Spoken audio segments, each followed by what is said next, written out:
No nosso primeiro tempo juntos, na sexta-feira, nós refletimos sobre fornicação e perdão, a atividade sexual fora do contexto do casamento, o perdão da graça de Deus, o perdão de Deus. Interagimos com elementos referentes à seriedade do pecado. Se nós vamos entender pureza sexual, nós precisamos compreender quão sério é o pecado. Também vimos a manifestação da graça de Deus na salvação, a manifestação da graça de Deus em nossa transformação. Sábado à noite nós conversamos sobre namoro e o plano de Deus. Não simplesmente uma receita de bolo para que o seu relacionamento amoroso seja um sucesso, terminando num bom e feliz casamento, mas entendendo todas as experiências referentes a essa etapa de vida e a soberania de Deus. Nós visitamos a passagem de Romanos capítulo 8, versículo 28 e seu contexto. E hoje cabe a nós falarmos sobre homossexualidade e a comunidade. Homossexualidade e a comunidade. E eu não venho diante de vocês como um especialista em homossexualidade, que eu não sou, mas como irmão em Cristo buscando ministrar a palavra de Deus num mundo confuso, num mundo que carece de direção sobre compreensão da sexualidade, assim como da nossa comunidade. Nosso objetivo, então, é falar sobre aspectos importantes da comunidade mais subestimada do planeta e da história, a igreja. Que Deus nos dirige, então, a sermos compassivos num assunto delicado e ousados na esperança do Evangelho. Bom, assim como fizemos da outra vez, eu quero tratar com vocês algumas definições simples, apenas para orientar o nosso tempo aqui hoje. Por homossexualidade, nós vamos entender sobre a atividade sexual entre pessoas do mesmo sexo, homem com homem, mulher com mulher, e obviamente que dessa definição saem implicações, tanto da atividade homossexual, a atividade sexual, quanto os desejos descontrolados. E é óbvio que nós vamos precisar de um lugar, uma categoria para lidar com as tentações. Não existe uma palavra correspondente direta na Bíblia para homossexualidade, uma vez que o termo surgiu nos últimos 2 séculos, foi desenvolvido nos últimos 2 séculos, mas a Bíblia descreve e condena atividades sexuais entre pessoas do mesmo sexo. Talvez tenha sido o limite da abordagem com que você pensou, refletiu sobre o tema, passagens como Gênesis capítulo 19, versículos 4 a 8, o episódio de Sodoma e Gomorra e o relato da tentativa de abuso de homens para com homens. Levítico 18, 22, a lei de Deus que expressa o caráter santo de Deus, condenando a atividade que hoje nós chamamos de homossexual ou homoafetiva. Romanos capítulo 1, versículos 21 a 27, 1 Coríntios 6, 9 a 10, Judas, versículo 7. Então, para os efeitos da conversa de hoje, nós vamos chamar de homossexualidade essa atividade sexual e tudo o que a envolve entre pessoas do mesmo sexo. Já estou assumindo que é pecado, já estou assumindo que Jesus morreu por causa disso também. Por comunidade, nós estamos lidando com um grupo de pessoas vivendo num mesmo contexto com uma característica ou grupo de características em comum. Comunidade, então, este grupo de pessoas vivendo num contexto com uma característica ou grupo de características em comum. Então, ao refletirmos sobre homossexualidade e comunidade, o tema vai mexer com o que nós acreditamos sobre diversas coisas. Você não vai pensar certo sobre esse assunto se você não refletir e tiver bem solidificado o que você entende por verdade revelada. Onde você coloca a importância, a relevância da experiência de alguém. O que você entende por transformação, quão ampla e profunda ela seja. Onde você encaixa a bondade de Deus nisso tudo e, mais uma vez, seriedade do pecado. Então, nós temos que levantar aqui uma bola importante. Qual é a sua fonte de verdade? Como que você sabe o que você sabe? Alguns chamam isso de epistemologia. Ciente ou não, você tem uma. Você interpreta o mundo ao seu redor a partir de uma fonte de verdade. Quem tem autoridade diz como as coisas são e deveriam ser. Obviamente que a nossa fonte de verdade, numa reflexão cristã, ela precisa ser a revelação de Deus. Salmo 19, versículos 7 a 9, a lei do Senhor ela é perfeita, restaura a alma, o testemunho do Senhor é fiel e dá sabedoria aos simples. Os preceitos do Senhor são retos e alegram o coração, o mandamento do Senhor é puro e ilumina os olhos. O temor do Senhor é límpido e permanece para sempre, os juízos do Senhor são verdadeiros e todos igualmente justos. Salmo 19, versículos 7 a 9, coloca de uma forma condensada, resumida, densa, profunda, o que a palavra de Deus é e significa para nós cristãos, em termos de compreensão do mundo ao nosso redor. Verdades que são ecoadas em todo o Salmo 119, passagens que nós já tocamos nas nossas reflexões, 2 Timóteo 3, 14 a 17. E é a partir daí, então, que nós passamos a avaliar o mundo ao nosso redor. Nessa conferência mesmo, nós já fomos alertados sobre o risco de um engajamento cultural sem a compreensão da profundidade do Evangelho, fazendo com que a nossa experiência cristã quase seja uma luta político e social. Então, se nós vamos refletir sobre a homossexualidade, não podemos nos engajar na confusão cultural sem antes uma compreensão bíblica desses temas que nós estamos levantando. Sobre verdade revelada, sobre experiência, bondade de Deus, transformação, pureza. E existe, obviamente, nessa discussão um segundo perigo que eu quero levantar para você. Que enaltecemos a graça comum de Deus, a revelação geral, sobre a graça específica de Deus e a revelação específica. Não estou falando de duas graças, mas de toda a boa dádiva que vem de Deus em manifestações, atuações diferentes, sobre o incrédulo e sua compreensão do mundo ao seu redor, e sobre os crentes em Cristo que têm seus olhos abertos para entender a realidade como ela de fato é. A graça comum, ela é real. Mas ela anda de mãos dadas com a misericórdia de Deus para que o mundo não seja tomado de juízo aqui e agora. Graça comum, então, não é um vislumbre de redenção embutido no homem natural. Apenas a graça específica revelada no Senhor Jesus Cristo é capaz de fazer aquilo para a qual ela nos foi dada, nos transformar à imagem de Cristo. Então nós precisamos conversar sobre homossexualidade, sobre comunidade no campo da adoração e da transformação, não só possível, mas prometida por meio do Evangelho. Apenas a graça específica opera então a redenção do homem, transformando a semelhança de Jesus Cristo. E um terceiro perigo que eu quero apontar para você, antes de entrarmos efetivamente na compreensão de comunidade e como nós vamos pensar esse assunto, é de transformarmos a experiência como fonte de verdade. Essa é a tendência do espírito da nossa época, da nossa sociedade, da nossa cultura. Existe um lugar importante para a sua experiência, mas não é como fonte de verdade. Nós passamos então a avaliar a realidade à luz da nossa experiência, existe um perigo sobre isso. Nem o apóstolo Pedro, com a legítima experiência da transfiguração, de ter sido testemunha disso, foi capaz de colocar sua experiência pessoal acima da revelação de Deus. 2 Pedro capítulo 1, versículos 16 a 21. Porque não vos demos a conhecer o poder e a vinda de nosso Senhor Jesus Cristo, seguindo fábulas engenhosamente inventadas. Mas nós mesmos fomos testemunhas oculares da sua majestade, pois ele recebeu da parte de Deus Pai honra e glória, quando pela glória excelsa lhe foi enviada a seguinte voz: Este é o meu Filho amado, em quem me comprazo. Ora, esta voz vinda do céu, nós a ouvimos quando estávamos com ele no Monte Santo. O apóstolo Pedro descreve talvez uma das experiências mais legítimas, profundas, gloriosas, majestosas.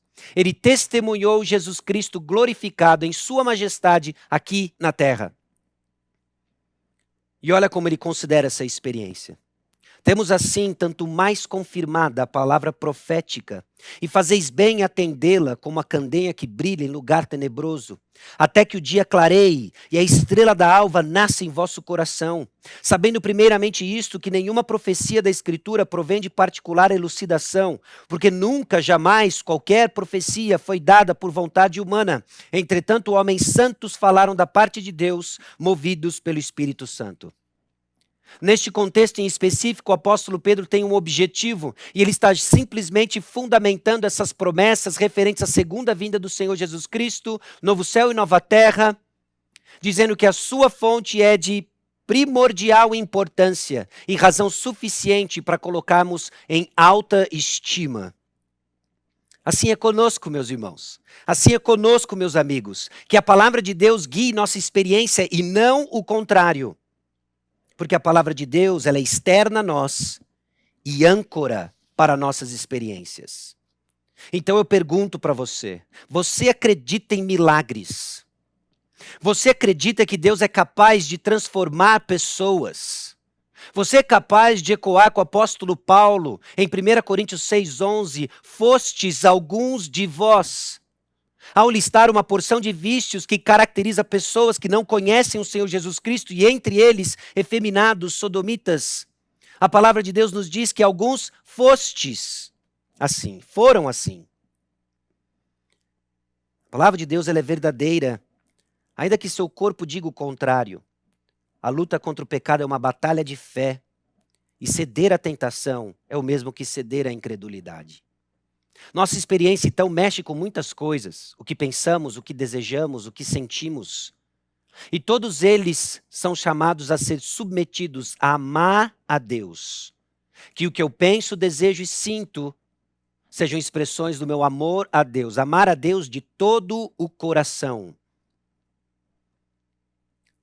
No seu livro, Jack Hill diz o seguinte: a única coisa constante neste mundo é Deus.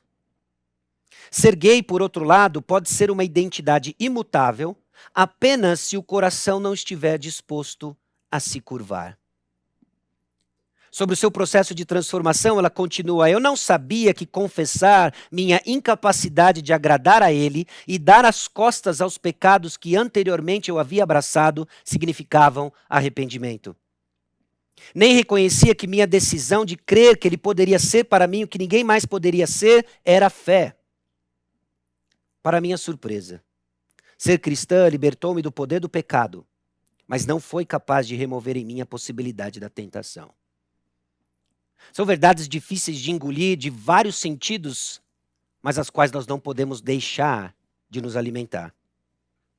E é a partir daqui que nós passamos a refletir sobre, então, essa comunidade homossexual.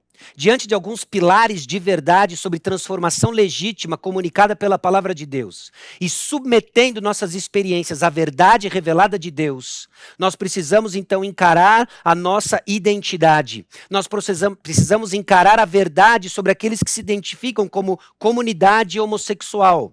Esse grupo de pessoas que tem em comum desejos homoafetivos. O poder da identidade irá colocar você na comunidade certa ou errada. Jack continua no seu livro avaliando essa comunidade gay, dizendo que nós precisamos saber que a forma como nos identificamos vai influenciar o modo como direcionamos nossa vida. Identidade inclui você dentro ou fora de uma determinada comunidade. E ao descrever a comunidade gay, ela coloca o seguinte: a comunidade gay é chamada dessa forma por uma razão. É uma comunidade. Um conjunto de pessoas com nomes diferentes, status sociais distintos, hábitos alimentares diferentes, educações diferentes e muito mais. Mas com algo em comum que é compartilhado por todos, tornando-os mais parecidos do que diferentes: sua sexualidade. Aquilo que é desprezado pelo mundo à sua volta é um aperto de mão secreto, a piadinha conhecida só para quem está dentro, o sorrisinho entendido que confunde a maioria das pessoas, mas une os membros dessa comunidade. Bom, o desafio então para aqueles que são identificados com atração por pessoas do mesmo sexo, continua ela. No que concerne a identidade, não é aprender mais a respeito de si mesmo ou se tornar alguém melhor, mas como uma adesão ao autoempoderamento. É renovar sua mente, para que homens e mulheres comecem a ver a si mesmos à luz de quem Deus revelou ser, a fim de glorificá-lo de como Ele ordenou. Isso acontece no meio da comunidade, com muita oração e com a internalização consistente e reflexiva da palavra de Deus. É isso que deve determinar a comunidade cristã. O que determina a comunidade cristã é uma diferença brutal entre qualquer outra comunidade. É que no centro da sua definição, no centro da sua experiência comunitária, está Deus. Nossa identidade, então, envolve aspectos individuais. Nós já tratamos disso em Efésios capítulo 2, versículos 1 a 10. E envolvem aspectos comunitários, que é a sequência lógica de onde o apóstolo Paulo comunica aos Efésios, e que por longo da história tem comunicado à igreja. Efésios capítulo 2, versículos 11, 22. Então eu convido você a abrir a sua Bíblia em Efésios. Efésios, e antes de entrarmos em Efésios 2, Efésios 3, 10. E note, aqui o que eu quero dizer com a igreja, a comunidade mais subestimada no mundo e na história. Para que pela igreja multiforme sabedoria de Deus se torne conhecida agora dos principados e potestades dos lugares celestiais. Deus escolheu a igreja como representação visual de si mesmo na terra. Então nós não podemos subestimar o impacto que a igreja tem no mundo ao nosso redor. É o meio escolhido por Deus para a expressão visível do evangelho. Moçada, então nós precisamos refletir sobre comunidade. Sabendo que o que une a comunidade gay é a sua sexualidade, nós já fomos confrontados e sabemos de outras reflexões, inclusive nessa conferência, de que nossa identidade não está ligada aos nossos desejos, à nossa sexualidade, está ligada ao que Cristo fez por nós. Efésios capítulo 2, versículos 1 a 10, nos posiciona numa nova identidade como resultado da obra de Cristo em nosso lugar, em nosso favor. Então o que nos define não é mais o que eu sinto, o que nos define é o que Cristo fez por nós. O que eu sinto é importante, o que eu penso é importante, o que eu desejo é importante. E é parte do assunto daquilo que Deus quer transformar e mudar. Por isso envolve mais uma vez, e eu pergunto de novo para você, você crê que Deus transforma pessoas? Você crê que Deus separou a igreja como expressão visível do evangelho? Como essa comunidade munida de recursos espirituais para que os seus participantes, os seus membros, sejam transformados à imagem de Jesus Cristo. Então, quando nós olhamos e contrastamos uma comunidade que se chama comunidade gay, versus a comunidade do Senhor, sabendo que o que difere é que Deus está no centro dessa comunidade, nós temos que refletir que no combate à onda da homossexualidade, da bandeira e da agenda homossexual, nós temos o Evangelho. Nós somos da igreja. E a igreja então precisa se posicionar de forma coerente ao redor das verdades do Evangelho e abraçar de vez por todas de que os recursos que estão em nós disponíveis são suficientes para o cuidado, para a transformação daqueles que lutam com relação a uma sexualidade confusa. Então o que essa comunidade com Deus no centro deve ser, pode fazer? E é onde nós vamos passar o restante do nosso tempo refletindo sobre a comunidade de Deus, como resposta à agenda LGBT, e que firmes no alicerce do Evangelho, nós podemos ser instrumentos de Deus para a transformação de indivíduos confusos e que carecem conhecer o bondoso e misericordioso Deus. Bom, a igreja deve permanecer firme na verdade e centralidade do Evangelho. Deve permanecer firme na verdade e centralidade do Evangelho. E isso começa do centro para fora.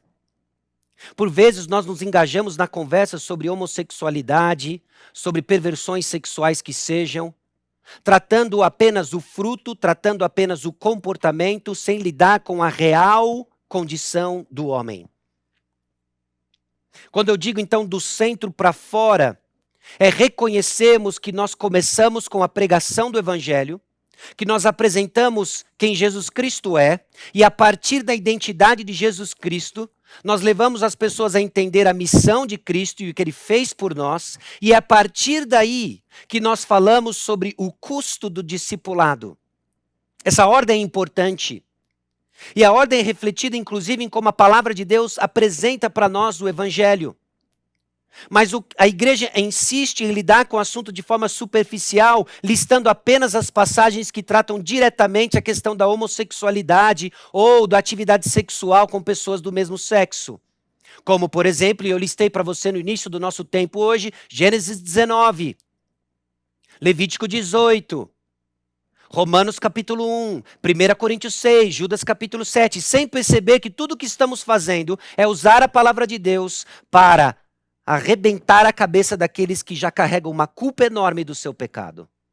Ministramos lei e não graça. São passagens importantes para moldar o que nós pensamos sobre o assunto, mas que precisam ser consideradas dentro da forma maior da palavra de Deus, da moldura maior da palavra de Deus, a graça do Senhor e a sua transformação. Esse é o padrão no livro de Marcos. Os 8 primeiros capítulos, a identidade de Jesus é descrita ao longo das narrativas em que Marcos, movido pelo Espírito Santo, coloca para nós. Depois da confissão de Pedro, Marcos parece que vira uma chave e descreve para nós agora a missão de Jesus. Logo introduzida por 3 predições sobre a cruz de Cristo, curiosamente seguida por 3 ensinos acerca do discipulado.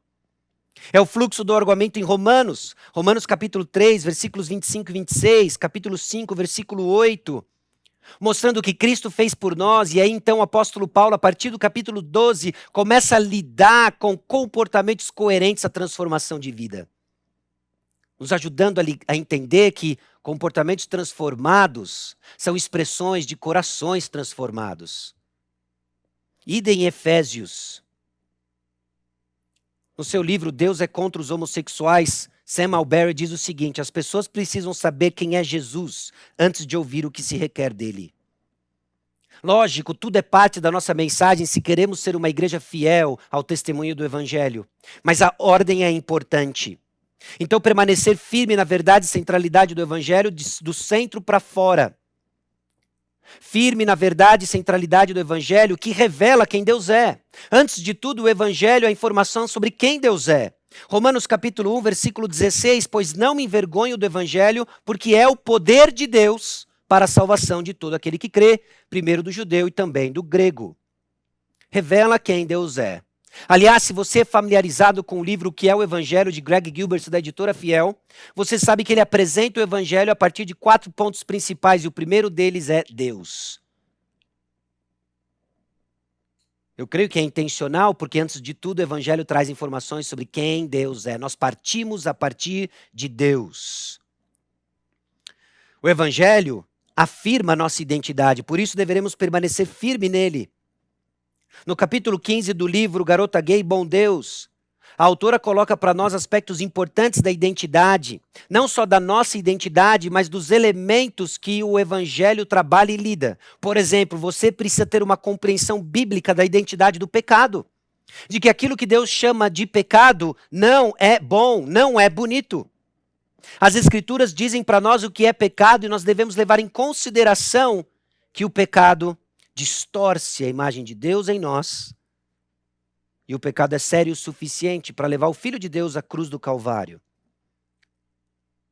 A entender a identidade do santo, você não é suas tentações. A identidade da igreja, que você não está só. A identidade de Deus, que Deus é melhor do que você possa imaginar, ainda que o seu corpo grite o contrário, em incredulidade, deixando de desfrutar quem Deus é. Creia, Deus é melhor do que tudo que nós podemos imaginar. Isso faz, então, nos entender que a raiz de todo pecado é a incredulidade contra Deus e a tentativa de ser Deus, de acordo, inclusive, com a narrativa de Gênesis, capítulo 3. Permanecer firme na verdade, na centralidade do Evangelho, vai estabelecer o alvo de transformação, que é ser como Cristo. E nos falta sabedoria para entender o que significa arrependimento em termos práticos. E nós precisamos do alvo de transformação, é ser como Cristo. Uma vez que o Evangelho nos alcança, uma vez que o Evangelho nos transforma, ele está nos transformando com o objetivo de sermos como Cristo. De saber que essa transformação é um chamado para carregar a cruz, enquanto aguardamos uma coroa. Um chamado à perseverança.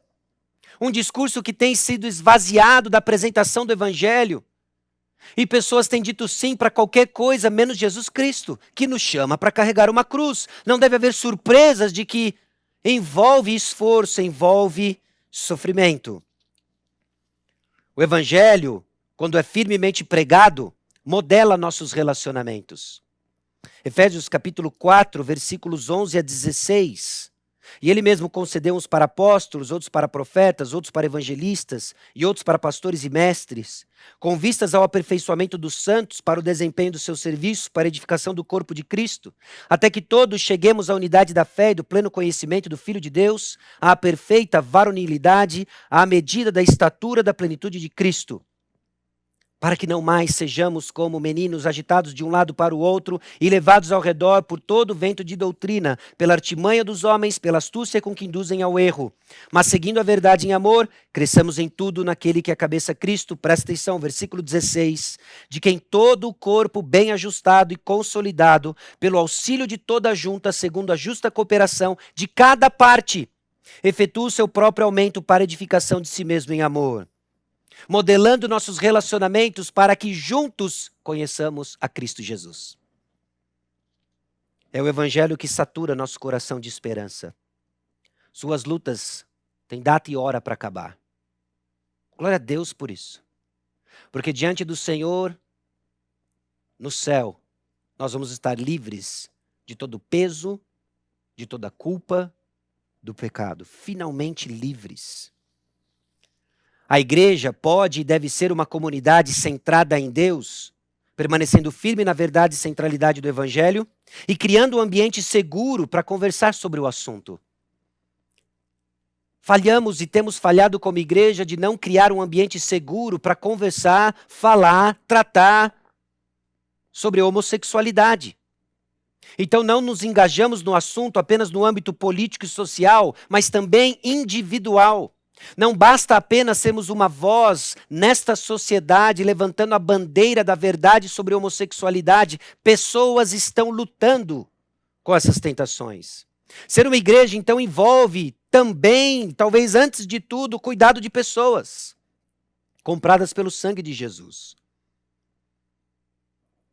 Ainda no seu livro sobre o assunto da homossexualidade, Sam Allberry disse o seguinte: a chave para ajudar então as pessoas a se sentirem seguras sobre o compartilhamento de questões sobre esse tipo de atração sexual é ter uma cultura aberta sobre as lutas e fraquezas experimentadas, de modo geral, na vida cristã. Mas por alguma razão, nós nos contentamos em parecer santos. Tentamos esconder aquilo que as pessoas já deveriam saber sobre cada um de nós, que somos pecadores, carentes da graça do Senhor. A igreja deve então criar esse ambiente seguro para conversar sobre o assunto. Em terceiro lugar, a igreja deve ter uma visão bíblica sobre sexo, celibato e casamento. Qual foi a última vez que você lidou seriamente com o assunto de sexo, casamento, antes dessa conferência? É urgente falarmos sobre o assunto, é urgente criarmos categorias de verdade na nossa compreensão sobre quem Deus é, sobre quem nós somos referente à nossa sexualidade. Jack Hill coloca que, assim como o alvo de Deus em minha salvação não é principalmente a remoção de meus desejos por pessoas do mesmo sexo, na minha santificação nem sempre é seu alvo o casamento ou sentimentos de atração sexual pelo sexo oposto. Não trocamos imoralidade homossexual por imoralidade heterossexual. Então nós precisamos de uma compreensão sobre o que significa sexo, sobre o que significa casamento, inclusive a legitimidade de celibato, para então ministrarmos para aqueles que estão lutando em diversas ordens com a sua sexualidade. Falamos então de celibato e casamento, não como fuga das tentações, de não querer lidar com elas, mas sabendo e compreendendo que alguns não foram criados para o casamento. Devemos ser uma comunidade centrada em Deus para nos apropriar dos benefícios implícitos das metáforas bíblicas para descrever a igreja. Nós somos famílias, membros do mesmo corpo, cidadãos da mesma pátria. E aí sim a igreja passa a ensinar e modelar a verdadeira masculinidade e feminilidade, com o devido acompanhamento, ajudando aqueles que estão com uma sexualidade confusa, porque antes de tudo precisam compreender mais de quem Deus é e sua bondade, da seriedade do seu pecado, a necessidade de transformação e de que Cristo é suficiente. Com certeza nós nem arranhamos a superfície da complexidade do assunto, mas eu espero dar para você pelo menos um direcionamento, pelo menos dar para você as perguntas corretas de que a palavra de Deus traz respostas para nos direcionarmos nessa confusão. Porque a nossa comunidade, a igreja, a mais subestimada da história do planeta, tem recursos suficientes, munidos da palavra de Deus, habitada pelo Espírito Santo, para lidar com as nossas mazelas. Vamos orar. Senhor, nosso Deus e Pai, nós chegamos diante do Senhor com um coração grato por aquilo que Cristo fez em nosso favor. Confiantes por aquilo que o Espírito Santo continua a fazer no nosso meio. Transforma-nos, Senhor. Dá-nos uma visão compassiva e verdadeira. Dá-nos uma compreensão bíblica sobre nossa sexualidade, a fim de que cada um de nós a expresse de maneira a glorificar o teu santo nome.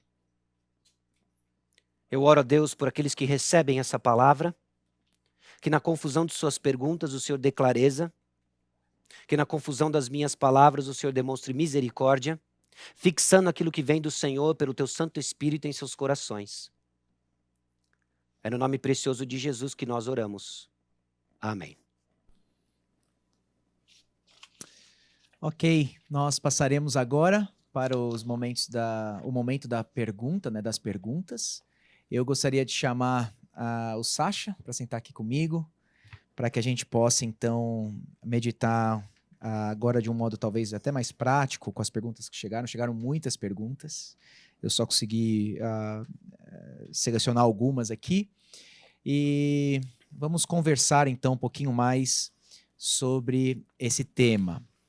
A primeira pergunta, Sasha, é se, na sua visão, existe essa ideia de pecadinho e pecadão, e se a homossexualidade, então, seria um pecado mais abominável aos olhos do Senhor do que outros pecados. O que você diria sobre essas categorias de pecados e a homossexualidade como um pecado nessa categoria?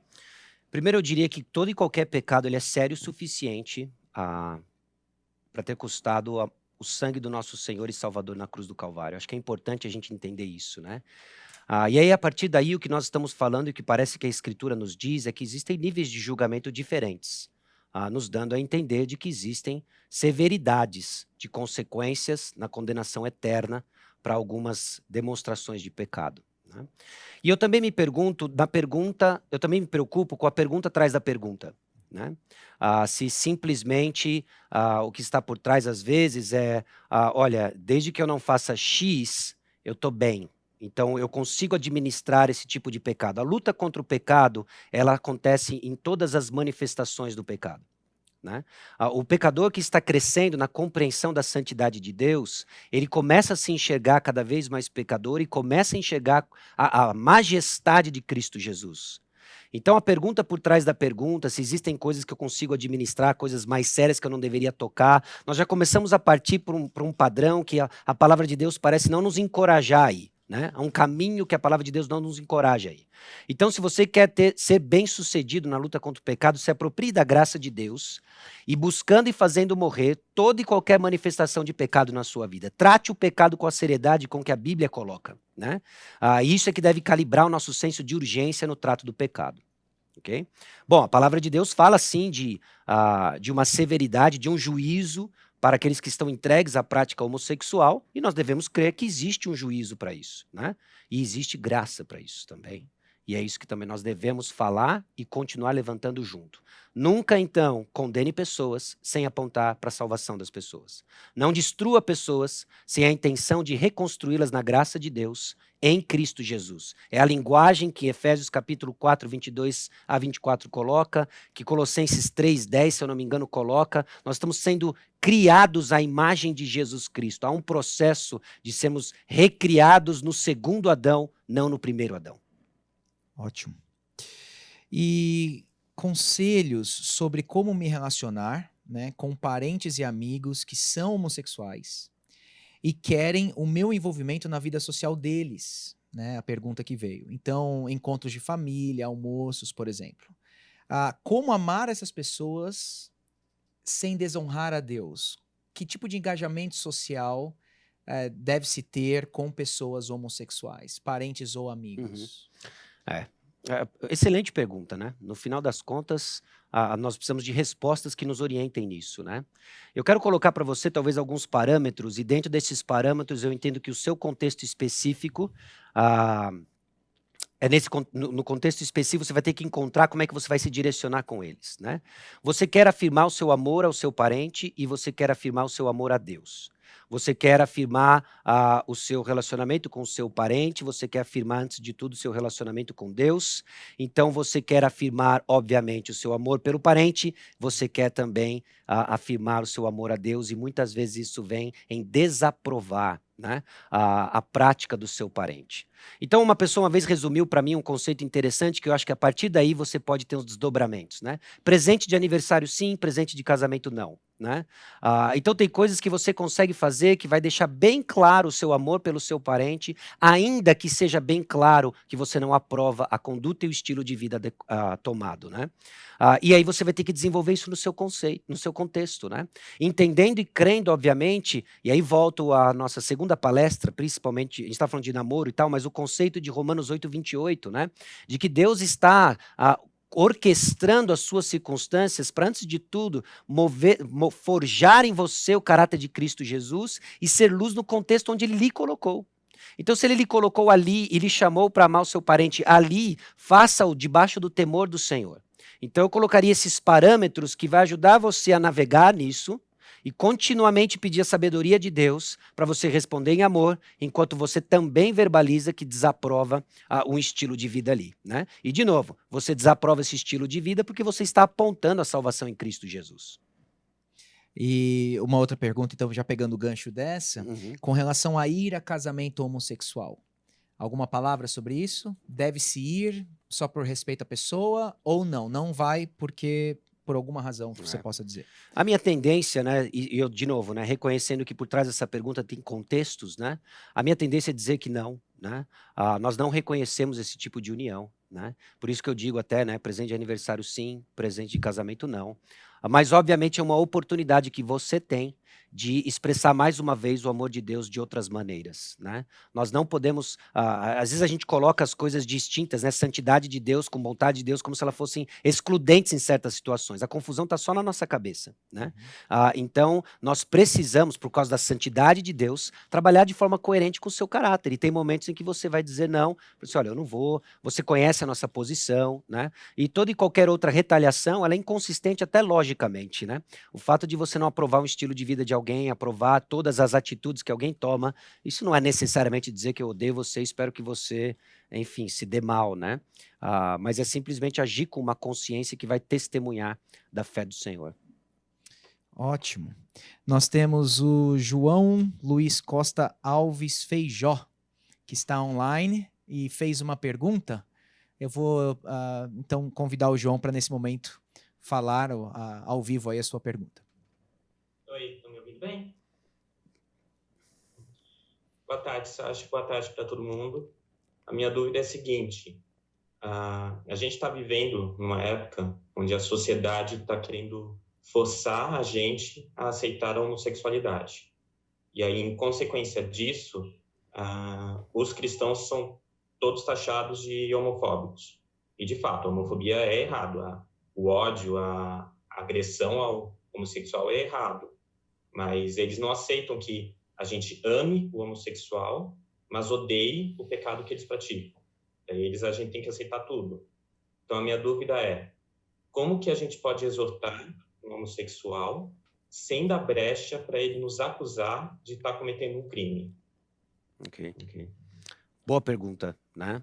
Boa pergunta. Eu acredito que a gente tem que tomar cuidado com a postura de que eu vou simplesmente subir num engradado onde eu estiver e com a Bíblia na mão, abrir em Romanos 1 e sair apontando para as pessoas que elas estão vivendo errado, né? Não parece essa ser uma postura sábia. Toda e qualquer exortação nesse sentido, eu acredito que ela é baseada e construída em cima de um relacionamento. Provérbios capítulo 9 nos exorta sobre isso, né? De que quando você exorta um escarnecedor, você vai sofrer as consequências disso. Você exorta um sábio e ele te amará mais ainda, né? Então como é que a gente olha para um princípio desse e começa a perceber de que alguns cristãos adotam uma postura de subir num engradado, né, em praça pública, e quando eu falo praça pública, não literalmente uma praça, mas diante de colegas homossexuais, né, e simplesmente começam a apontar o dedo do juízo de Deus, né? E de novo, né, aí você pode listar para mim profetas que agiram dessa maneira e etc., né, em contextos diferentes, né? Mas eu acredito que nós podemos fazer isso num contexto de relacionamento, onde vai ficar claro de que a sua palavra ela vem de uma preocupação legítima e amorosa. Isso é a garantia de que as pessoas vão reagir bem? Não, não é. Mas é a garantia de que você está exercendo sua sabedoria, de que você está exercendo fidelidade e você está falando a verdade num contexto claro em que você quer o bem da pessoa. Você pode se dar mal com isso? Pode. Isso deve mudar o que a gente faz? Não. Porque no mundo tereis aflições, inclusive o contexto disso é como resultado direto da nossa fidelidade. Então, se isso implica em ir para a cadeia porque nós estamos falando a verdade, vamos nos preparar, porque parece que a nossa sociedade está caminhando para isso e o nosso objetivo não é fugir da cadeia. Nosso objetivo é falar a verdade em amor, falar a verdade com sabedoria, e se formos pela cadeia por causa do evangelho, que assim seja, mas não porque nós fomos imprudentes e falamos em contextos diferentes e procuramos aí, entre aspas, sarna para se coçar, né? Mais uma pergunta que chegou. Meu parceiro precisa saber que eu tive um relacionamento homossexual? Ou não só o meu parceiro, mas também os meus familiares, a minha família? Se eu tive alguma experiência dessa no passado? Depende, né? E o que eu digo para você, né? Quando você fala parceiro, eu estou entendendo namorado, alguém que você está caminhando para um relacionamento de casamento, né? Em algum momento vocês vão ter a conversa do tipo, tudo o que você precisa saber de mim antes do sim e que eu não quero saber depois do sim, não é? Você precisa comunicar, talvez não a profundidade, não os detalhes, mas de uma forma honesta a natureza das coisas que você se envolveu. Precisa ficar claro com que profundidade, mas não no sentido com detalhes gráficos, obviamente, ou nome de pessoas que você se envolveu. Tudo isso é desnecessário, né? Mas você precisa comunicar de uma forma honesta e aberta, porque você está entrando num relacionamento e a pessoa precisa saber com quem ela está se relacionando, né? Efésios capítulo 4, a partir do versículo 25, começa a descrever para nós as marcas daqueles que são transformados, aqueles que não andam mais como gentios, e uma das marcas é que eles falam a verdade, né? Então seja honesto na sua comunicação. Não comunique uma impressão de que você é alguém que você não é. Seu passado, pela graça de Deus, hoje ele é passado, alguns efeitos existem hoje, e você quer casar com alguém que está dizendo sim para quem você de fato é, não a imagem que você criou. Agora, tudo isso com muita sabedoria, e aí eu quero encorajar você a pedir um acompanhamento, provavelmente do seu pastor, o seu líder espiritual, alguém que está caminhando com você, para saber dosar isso e saber direcionar essa conversa, que deve acontecer debaixo de muita oração, que deve acontecer debaixo de muita verdade, e aí você vai experimentar a graça de Deus. Deus lhe quer íntegro, Deus lhe quer por inteiro. Ótimo. Nós temos a Beatriz, que tem uma pergunta que desejaria fazer ao vivo. Boa tarde, Beatriz. Oi, gente. Boa tarde. Estão me ouvindo? A minha pergunta é a seguinte: como responder a uma pessoa que é homossexual e ela quer conversar com você sobre os relacionamentos que ela tem? Relacionamentos que eu digo homossexuais. Certo?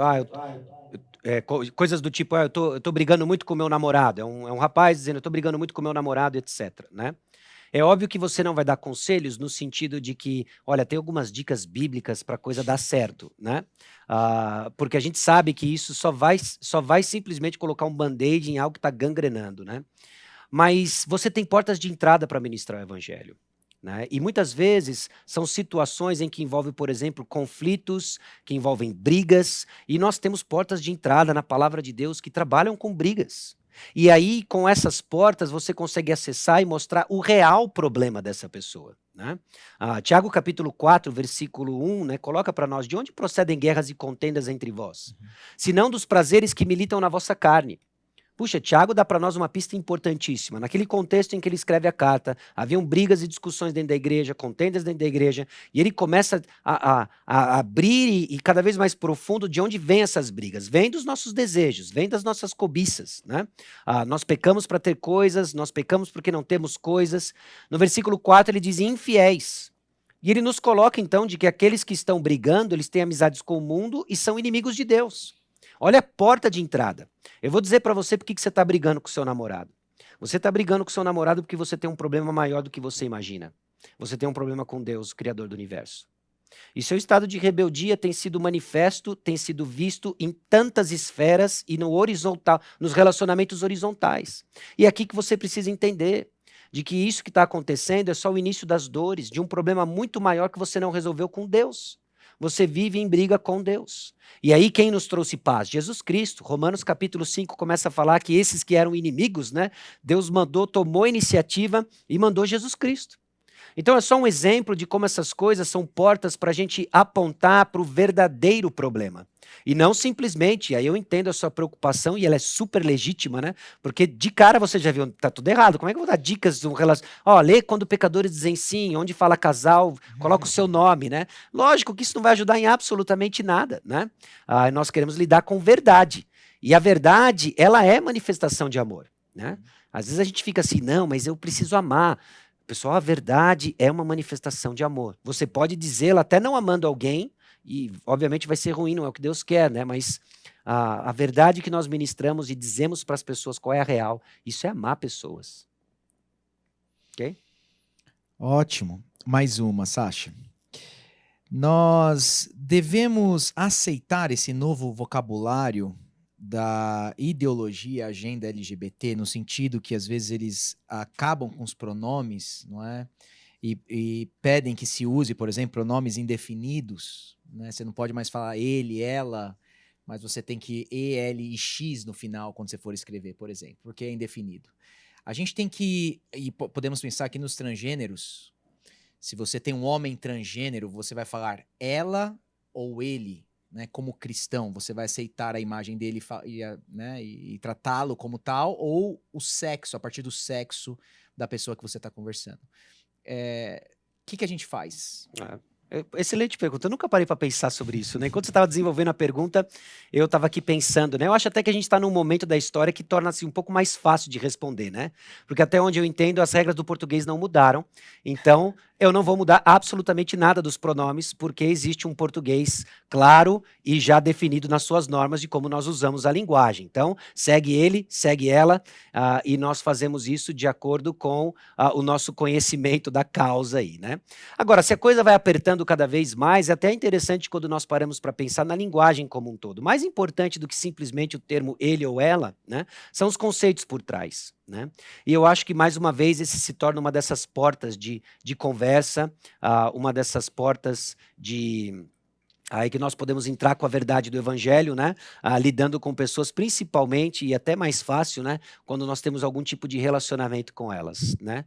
E aí nós conseguimos expressar, obviamente, no uso pronominal, né?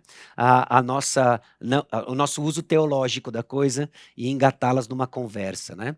Então, é um bom tema aí para a gente refletir um pouco mais, mas até onde eu entendo, segue a regra do português e é ele que nós vamos usar, principalmente porque é a língua do nosso contexto, né? Ótimo. Eu costumo dizer, Sasha, que a guerra está no vocabulário. Que a partir do momento que a gente perde a guerra no vocabulário, a gente está aceitando realmente um novo estilo de vida da pessoa. Uhum. Mas pensa comigo, hoje você tem o transgênero, mas já se fala, por exemplo, em transetário, que a gente já viu, inclusive, matérias lá da Europa, que é o cara já adulto que se sente uma criança. Uhum. E ele vai usar fraldinha, não é? Vai chupar chupeta, e você tem que chamá-lo agora como uma criança, tem que tratar ele como uma criança. Ou transracial, que é outra matéria também que saiu, que o homem se sente um dragão. Ele botou, tipo, fez enxerto aqui, botou chifrinho nele. Eu tinha visto o homem-gato, o Isso, transespécie. transespécie.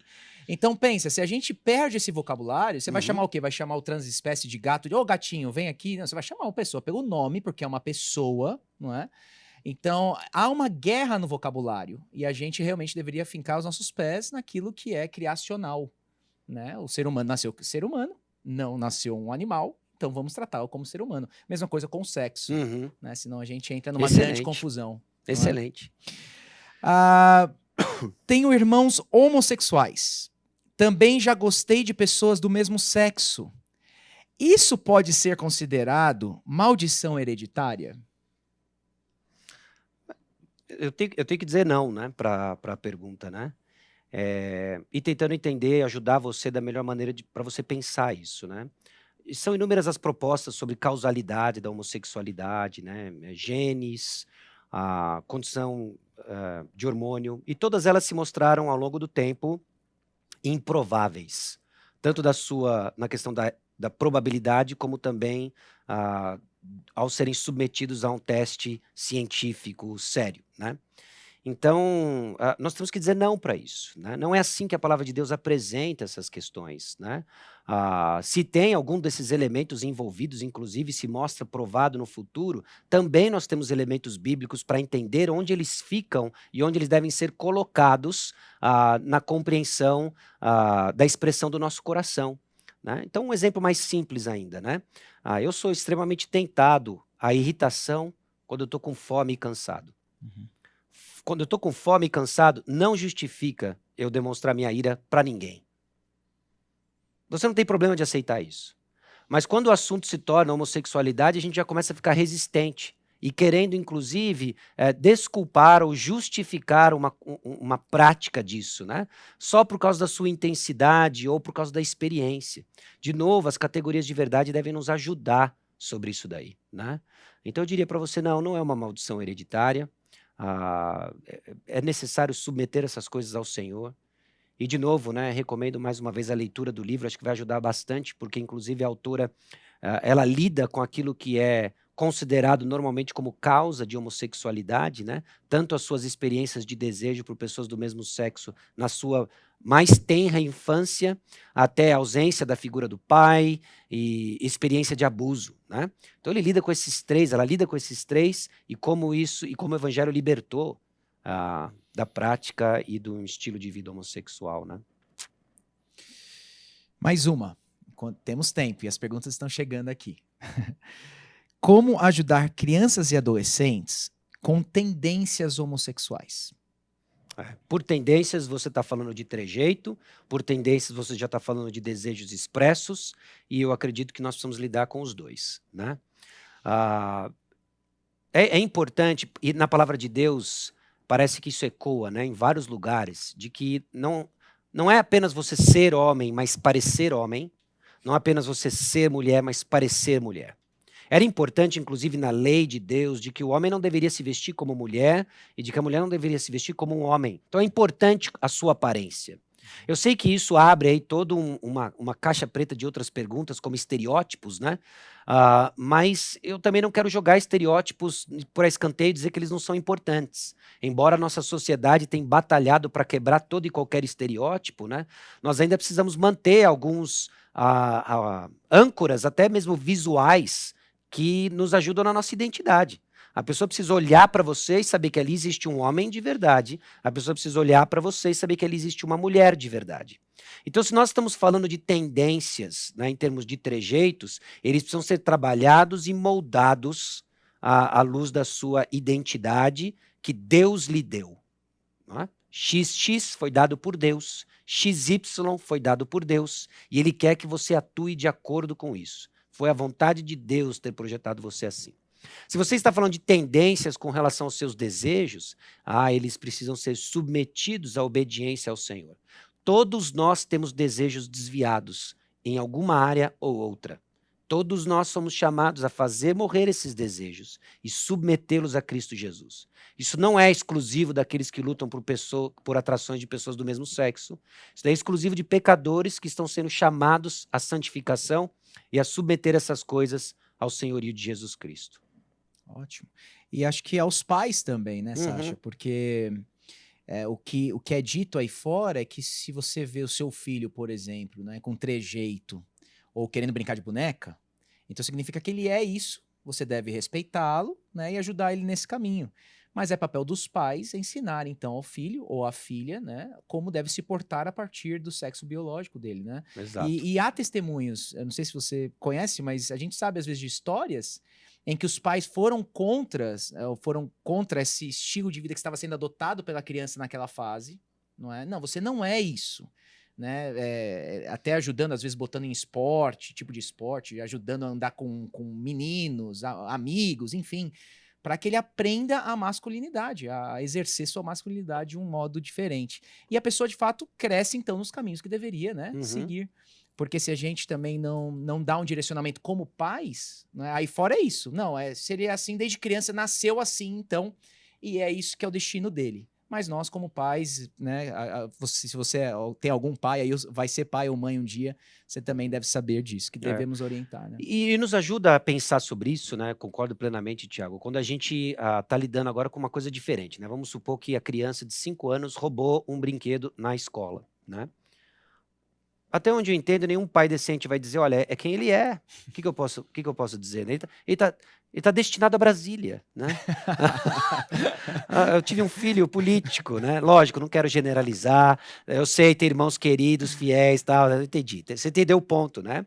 Nenhum pai faz isso, né? É importante, nenhum pai decente que quer o bem do seu filho vai jogar pela privada a oportunidade de trabalhar o caráter dele, né? Isso é para tudo. Isso é para tudo, né? Então a gente perde parâmetros e a gente começa a ouvir muito aí a voz do mundo, que faz uma propaganda nervosa, né? Mas a gente, mais uma vez, ancorar nossa experiência na verdade da palavra de Deus. Caso contrário, nós vamos ficar de um lado para o outro. Né? Ótimo. Eu sonho às vezes com alguém do mesmo sexo. Isso é pecado? Ou seja, o meu sonho, né? É pecado? E isso significa que eu sou gay? Se eu sonho alguém do mesmo sexo? Você não é o que você sonha, né? Caso contrário, eu já tive sonhos que eu gostaria de ser aquilo, né? E de novo, né? São os meus sonhos infantis de voar, né? E etc, etc. Mas você não é o que você sonha. Charles Spurgeon dizia que sonho é a nossa depravação morbidamente ativa, né? E de novo, não tem um aspecto, pelo menos a minha compreensão de depravação total, não existe um aspecto de quem você seja que não esteja distorcido por pecado. Sonhos são um deles. Então, se foi um sonho que lhe perturbou, eu digo para você que é mais uma oportunidade de chegar diante do Senhor e falar assim, Senhor, essa é a podreira que eu sou. Esse é o cara distorcido, eu nem sonhar, nem dormindo eu faço certo. Então eu preciso do Senhor. Eu preciso que o Senhor redima quem eu sou por completo, inclusive quem eu sonho. E eu vou fazer cativo cada pensamento que eu tenho, submisso ao Senhor, na esperança, sim, não só de crescer e conhecer mais de Cristo, e quem sabe que Deus me conceda a graça de sonhar coisas diferentes. E acontece. Você já teve sonho edificante também? Glória a Deus por isso, né? Excelente. Sou mulher e tenho desejos por outras mulheres, mas quero me casar e ter filhos. Isso é possível ou será possível para mim? O casamento será possível se eu tenho essa tentação por outras mulheres? Sim, né? O que define casamento não é o seu desejo sexual. É óbvio, né, que você vai ter responsabilidades sexuais no casamento. E você vai ter que colocar isso na balança, né? E também, né, o que nós entendemos e vemos de desejos sexuais, ainda que você tenha desejo sexual por mulheres, pessoas do mesmo sexo, às vezes é interessante de que isso não é exclusivo, né? De que existe também desejo sexual por um homem ou pessoa do sexo oposto, né? E que isso nutrido, isso canalizado com a verdade da palavra, venha crescer, venha florescer, né? Então o que eu encorajaria você, né? Encorajaria você, de fato, ler o livro Garota Gay, Bom Deus, né? Não é simplesmente imitar a história da autora, mas perceber que existe uma história sendo contada maior que a história da autora, que é da graça de Deus. A sua esperança não pode ser simplesmente se casar com alguém, obviamente, do sexo oposto. A sua esperança deve ser conhecer mais do Senhor. Entender que pessoas se casam não só para expressar sua sexualidade. O casamento é a solução divina para o companheirismo. Casamento é uma parábola viva de Cristo e a igreja, que tem a sua utilidade nessa era, nessa terra, que quando nós chegarmos no céu, nós não vamos precisar mais de casamento, porque nós vamos desfrutar da realidade, Cristo e a igreja. Então, entendendo essas coisas e começando a perceber, nós nos movemos dessa máxima de que eu sou o que eu desejo e começa a ser movido por fé, numa caminhada que vai exigir diariamente você morrer para si mesmo e viver para o Senhor. Okay? Ótimo. Mais uma. O Brasil é o país que mais mata homossexual no mundo. É possível que a igreja se engaje contra isso, porém, sem aceitar o pecado? Talvez não só responder se é possível, mas de algum modo mais prático, talvez umas ações que a igreja poderia fazer para se engajar contra esse número alto de mortes aos homossexuais no nosso país? Ou o caminho seria a pregação do evangelho? Ou tem algo mais prático? Isso toca além da questão, né, da questão das mortes dos homossexuais, né? Eu espero que não tenha dúvidas no coração de ninguém que é errado matar pessoas, né? É pecado matar pessoas, né? Nesse contexto que nós estamos falando aqui, obviamente, né? Eu acho que eu responderia da seguinte maneira, né? Eu não acho que vai ser um equívoco você se engajar nisso, mas o que eu vejo de perigo é você fazer isso em detrimento da proclamação do evangelho, né? Então, quando você fala da igreja, eu coloco quais são as responsabilidades da igreja, né? Quais são as responsabilidades da igreja? Eu acho que essa é a pergunta que você precisa responder para lhe ajudar a entender no seu contexto se é hora de abrir uma ONG em nome da igreja, num prédio do lado da igreja, que vai lutar pela causa dos homossexuais assassinados, né? E, de novo, não é porque você pode, como indivíduo, se engajar em uma coisa que você vai fazer isso em nome da igreja e vai direcionar a sua igreja para isso, né? Então, para ajudar na sua reflexão, tem um livro da editora Fiel, escrito pelo Greg Gilbert e Kevin DeYoung, Qual a Missão da Igreja? Dá uma olhada nesse livro, né? Para entender onde você vai, em nome da igreja, gastar a sua energia e entender que existe algo que só a igreja pode fazer, que é a proclamação do evangelho, né? Então, eu sei que eu não respondi da maneira como você gostaria que eu respondesse, mas eu espero ter dado alguns elementos para sua reflexão enquanto você busca a resposta a essa pergunta. E, de novo, eu digo, isso não exclui o fato de que nós vamos nos compadecer da causa, da situação, das pessoas que sofrem debaixo desse ódio, que nunca foi pregado na Bíblia, não deve ser a bandeira da igreja, obviamente, né?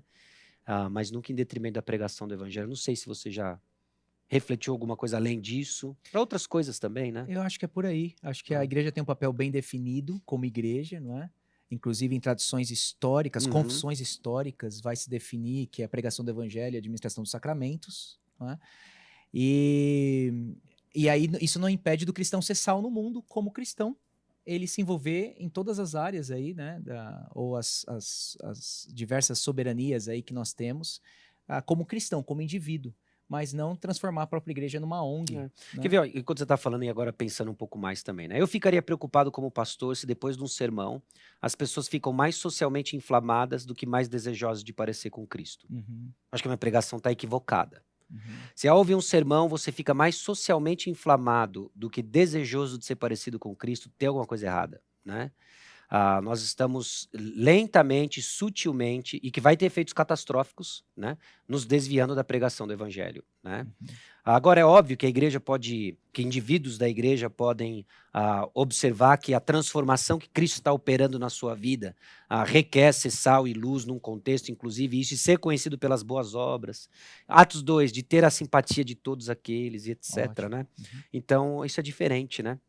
Ótimo. Mas o resultado da pregação são pessoas encontrando Deus vivo, querendo se parecer com seu Filho, movidos pelo poder do Espírito Santo, né? E isso que deve ser o nosso foco ali, né? Se isso estiver protegido, Deus vai usar a igreja como Ele quer usar. Amém. Sobre essa última pergunta, eu não teria certeza em afirmar que há um consenso estatístico, né?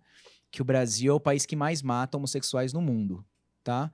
Acho que só a gente pode ter esse alerta e deixar esse ponto de interrogação. Bom, gente, o papo estava muito bom. Nós precisamos encerrar. Eu agradeço ao Sacha, né? Abordou um tema que é complicado, mas graças a Deus que temos clareza na Bíblia. Amém. Né? E sabedoria também pastoral para tratarmos essas questões.